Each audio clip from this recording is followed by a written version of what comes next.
अनीयां सम्पांसुं तव चरणपङ्केरुहभवं विरिञ्चिन् सञ्चिन्वन् विरचयति लोकानविकलं वहत्येनं सौरिः कथमपि सहस्रेण शिरसां हरः संशुध्यैनं भजति वसितो धूलनविधिम् अविद्यानामन्तां स्तिमिरमिहिरद्वीपनगरी जडानां चैतन्य स्तबकमकरन्दश्रुतिझरी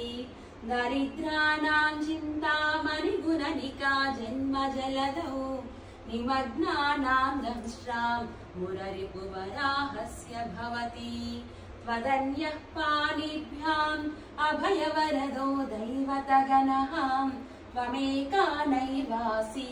प्रकटितवराभि च विनयाम् भयात्रातुं दातुं फलमपि च वाञ्छासमधिकं शरण्ये लोकानां तव हि चरणावेव निपुणौ हरिस्त्वामाराध्यां प्रणतजनसौभाग्यजननीं पुरानारी भूत्वा पुररिपुमपि क्षोभमनयेत् स्मरोऽपि त्वां नत्वा रतिनयनलेह्येन वपुषां मुनीनामप्यन्तः प्रभवति हि मोहाय महतां धनुःपौष्पं मौर्वी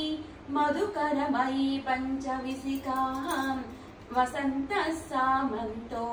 मलयमरुधायो धनरतः तथाप्येकः सर्वं हिमगिरिसुते कामपि कृपाम् अपाङ्गाते लब्ध्वा जगदिदमनङ्गो विजयते क्वनत्काञ्चीदामा करिकलभकुम्भस्तननतां परिक्षिन्नां मध्ये परिणतशरच्चन्द्रवदना धनुर्बाणान् पासं शृणिमपि दधाना करतलैः पुरस्तादास्तां नः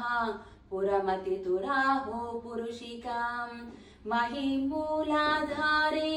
कमपि मणिपूरे हुतवहं स्थितं स्वादिष्ठाने हृदि मरुतमाकाशमुपरि